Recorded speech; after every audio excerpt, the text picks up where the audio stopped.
Okay, in this tutorial, we're going to have a little look at conducting questionnaires and interviews as a method of gathering data. Now, first thing is we have to consider questionnaires and interviews as slightly different data gathering techniques. Questionnaires are generally much quicker in terms of their design, and they're aimed at gathering a large volume of data relatively quickly. Whereas an interview is a much more in-depth method of gathering information, and the types of questions that you'll utilize and the number of questions you'll use are different from in a questionnaire. And also, interviews tend to be far more dynamic than questionnaires. And what I mean by that is that in an interview, it's likely that you may change the nature of your question, or you might ask what we would call supplementary questions or additional questions that you hadn't pre-thought in advance. And that is often because interviews will throw up a range of bits of information that you hadn't anticipated, which you will want to inquire. That is not really possible or shouldn't be considered when conducting questionnaires.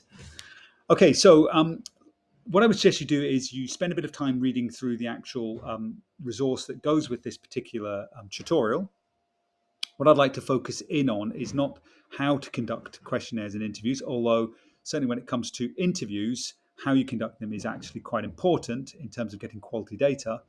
I want to more spend a little bit of time thinking about sampling techniques, especially in reference to questionnaires, or sometimes known as surveys. So, as I stated at the start, ideally you are looking for a high volume of data, of respondents to a questionnaire. And therefore, the first thing you're going to have to consider is how you're going to gather that data. And what then needs to be considered is where you're going to gather that data.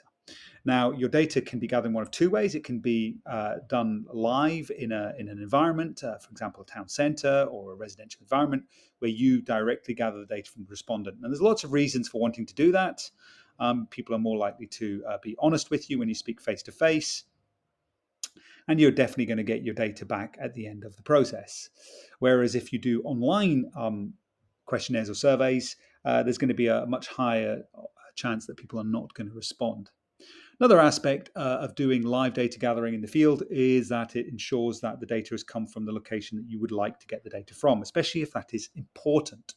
So if you're doing a survey of retail behavior, it might be appropriate to gather the data from the relevant retail environment that you're doing your study on. So for example, if you're looking at people's shopping behaviors in supermarkets, then you might want to be outside supermarkets when you conduct those surveys.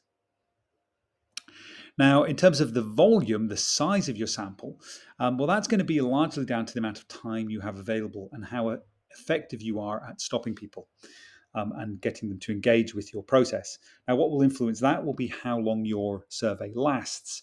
So the quicker your questionnaire or survey is designed, therefore the fewer the questions effectively, the more you're going to be able to do in a given period of time. Other factors that are going to influence that is the volume of people present in the environment that you're studying. So you're going to be severely restricted if your environment actually has relatively few people present. Whereas if you're in a high flow area with lots of people, then your opportunity to stop people is going to be much more likely. All right, what other factors are going to influence the success of data gathering? Well, the weather is a key factor because weather will influence how many people may be present in the environment which you are surveying. And that might be a consideration, as would the day of the week be a critical factor, because Saturdays, Sundays, for example, are likely to be far busier areas in retail spaces than during the day of the week. Once you've decided the when and the where, you're going to have to then decide about the who. Now, this is where your demographics becomes important. You may be doing a study that is involving looking at data across all age groups, which will need to ensure that your survey does include a decent sample of each of the different age groups that you are doing. Likewise, gender might be a factor in your study, and if it is, then you'll need to ensure you've got a reasonable sample size of both male and female in order to have a representative sample. So therefore, what if that is a relevant factor, if demographics or gender are relevant factors, then you're going to want to do a systematic study that ensures that you've got a proportional number of males and females. So for example, 50% of each.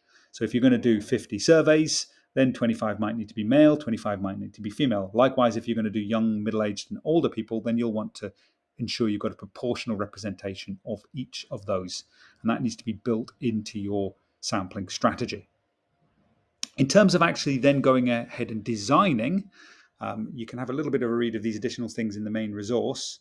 But in terms of design, questionnaire design, there are lots of things to think about. How many questions do you actually need to ask? You don't want to have irrelevant questions, and therefore piloting your study is always going to be advisable in this type of study, because you're going to want to check whether your questions are understood and whether they are actually necessary or not. There are certain questions you do not need to ask. So, for example, the age may not need to be asked. You might be able to discern that yourself. Clearly, the gender question is something that you can do yourself and don't need to ask. There are also a range of questions that you might not feel are appropriate to ask people. For example, their income level might be seen as an inappropriate question, or their views on something, especially if it's a sensitive issue. So thinking about the likelihood that people are going to respond and how somebody may or may not be offended by a question is something that you're going to need to think about. I would suggest you spend some time looking at this, because there's lots of do's and don'ts when it comes to doing questionnaires. So, for example, the more open questions you have, these are questions where the people are given free response to say as much as they want, the longer it's going to take for you to conduct a questionnaire. Likewise, the more closed questions you include, the quicker it's going to be, where you give people pre-selected options. Clearly, the problem with closed questions is you have to anticipate what the range of answers are going to be, and you are therefore biasing your choice of answers based on your own opinions about what those answers should or shouldn't be. So there are advantages and disadvantages of both of these. There are other things like leading questions. I'd suggest you have a read of that, as well as asking double questions, which are strongly not encouraged.